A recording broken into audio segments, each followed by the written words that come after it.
for the hearing. Binghamton was found dancing on a table, chasing a nurse and shouting about Bingy Winky. "Binghamton, have you lost your mind?" Shoemaker demanded. Just then, an air raid siren blared. Parker, still slightly buzzed but fueled by a sudden burst of adrenaline, manned a machine gun and, miraculously, shot down a Japanese bomber while standing out in the open, laughing in the face of death. "Magnificent!" Shoemaker cried. "A man who stands laughing in combat. Parker, you're a hero. Binghamton, you're a disgrace for trying to court-martial this brave lad." Binghamton simply collapsed into a chair. "It's the gas. It's the flies. I want to go home." Chapter 5. Sydney and the 62,000. The stakes were raised when the base payroll arrived. $62,000 in small, unmarked bills. Binghamton, determined to trap McHale, had the money marked. He accidentally dropped his wallet near the 73's dock, hoping they'd swipe it. But he didn't count on Sydney. Sydney was a local alligator with a penchant for Ensign Parker's mother's peanut butter sandwiches. When Sydney saw the leather wallet, he didn't see currency. He saw a snack. Sydney ate the captain. Parker screamed, finding the alligator with Binghamton's ID card in its mouth. "He didn't eat the captain, you boob," McHale sighed. "He ate the wallet." Binghamton was livid. "Theft. Grand larceny. I have witnesses. You used a code name. Sydney. For McHale, take them to the brig." The court-martial was a farce. Parker, acting as his own defense attorney, argued that his key witness was an alligator with an unhappy childhood. "I object!" Binghamton yelled. "You can't object, you're an ensign." "Order!" the judge cried. Just as the verdict was about to be read, McHale and the crew led Sydney into the courtroom. The alligator, lured by a peanut butter sandwich, waddled up to the bench and, with a massive burp, deposited the wallet, full of the marked $900, on the judge's desk. "Exhibit A," McHale shouted. "Captain Binghamton," the judge said, peering at the marked bills. "Why is this money marked? Were you trying to frame your own officers?" I was trying to." "Oh, Sydney, you traitor." Binghamton wept. The charges were dropped, and Sydney was given a permanent bunk on PT 73. Chapter 6. The Ghost of PT 13. In a final attempt to break McHale, Binghamton tried to convince the crew that the 73 was actually the PT 13, a Jinx boat with a history of explosions and ghosts.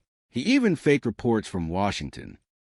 "We're on a Jonas ship," Virgil cried, packing his bags. "We're living on borrowed time."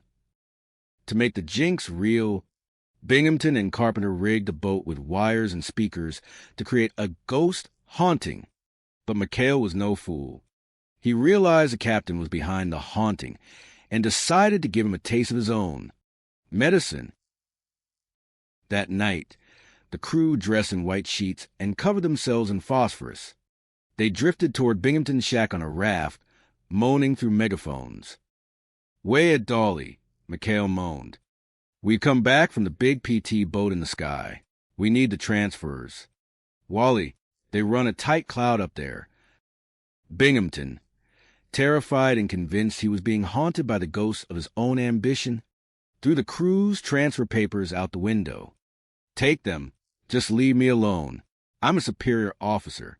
You can't haunt me." The next morning, McHale presented the signed papers to a very confused, very hungover captain. "You win this round, McHale," Binghamton hissed, clutching his head. "But so help me, Friday the 13th is coming again." Chapter 7. The New Caledonia Caper. The final showdown took place in New Caledonia. The payroll had gone missing again, this time truly stolen by a group of local crooks. Binghamton and the crew were in a frantic chase through the streets of Noumea. "Look for a girl with a heart-shaped birthmark on her ankle," Parker shouted, peering under cafe tables. "Parker, stop looking at ankles and find the money," Binghamton yelled, even as he was accidentally knocked into a fountain. The chase ended at an old fortress where the crooks had stashed the money inside a decorative, non-functional cannon. As a Japanese Zero, astray from a nearby skirmish, made a desperate run at the city, Parker, in a moment of sheer, unadulterated luck, lit the fuse of the old cannon.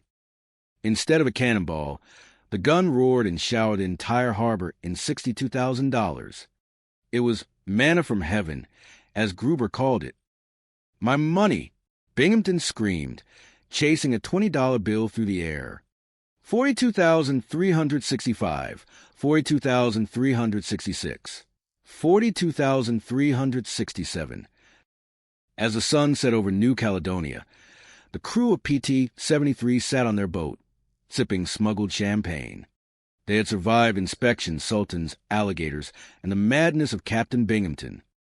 "You know, Skip," Parker said, leaning back, "war is a terrible thing.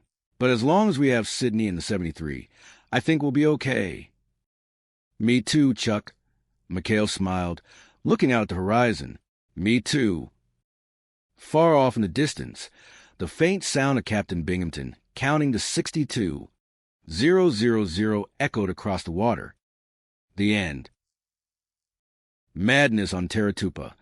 The Chronicles of the Point 73 Pirates. Prologue. The humidity of chaos. The South Pacific Sun was not merely a celestial body. It was a personal enemy. On the island of Terratupa, the air didn't just circulate. It hung like a damp, wool blanket that had been soaked in diesel fuel and left in a tropical greenhouse. This was the kingdom of Captain Wallace B. Binghamton, a man whose blood pressure was currently high, enough to power a small destroyer. Binghamton, known affectionately and strictly behind his back as Old Lead Bottom, paced his office with the frantic energy of a trapped hamster. He was a man of regulations in a world of palm trees, a man of starch in a world of sweat. And today, his world was falling apart over the most unlikely of military necessities: garter belts. Chapter 1. The Supply Sergeant's Nightmare. Garter belts. Binghamton roared, his voice cracking like a dry twig. "You are the supply officer here, Carpenter. If the nurses need garter belts, you snap to it. You shake a leg. You know what I mean." Lieutenant Elroy Carpenter, a man whose primary survival mechanism was a mix of frantic nodding and tactical shivering, adjusted his glasses.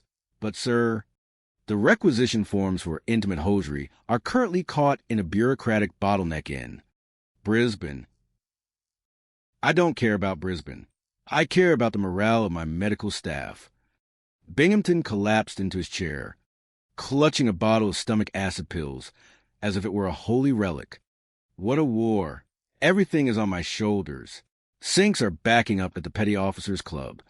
The Japs are lurking in the bushes. And now I get a message from a pal of mine at Comfleet." His voice dropped to a terrified whisper. "Admiral Iron Pants Rafferty is arriving today on a sneak inspection." Carpenter turned a shade of pale, usually reserved for ghosts and unbaked dough. "Iron Pants? Here? Today?" "Yes. And do you realize what a mess this place is in? It's not a naval base. It's a resort for beachcombers and pirates." Binghamton snatched up his ringing phone. "Hello? Yes. This is Captain Binghamton. Who did you expect? Tokyo Rose? What? The sinks are still backing up? I'm the commanding officer, not a plumber. Fix it." He slammed the phone down and turned to Carpenter with a look of desperate cunning. "My stomach acid could start a car. Elroy, if I'm really sick, if I'm incapacitated, then someone else would have to face the Admiral. Someone who would take the fall for the shambles." A slow, wicked grin spread across Binghamton's face. "Not Julian, not you, Ninny, but McHale, with McHale and his cutthroats in charge. They'll run wild and destroy themselves right in front of the Admiral. It's brilliant. Absolutely brilliant." Chapter 2. The Acting Base Commander. Commander Quint McHale was a man who viewed Navy regulations as suggestions and the war as a somewhat inconvenient backdrop to his crew's various entrepreneurial ventures. when he arrived at the base infirmary to find Binghamton groaning under a pile of blankets. He was naturally suspicious. "Oh, Mikhail," Binghamton moaned, looking remarkably healthy for a man claiming to be at death's door. "I'm in bad shape. The doctors, they don't know what it is. I have to appoint an acting base." "Commander?" "Well,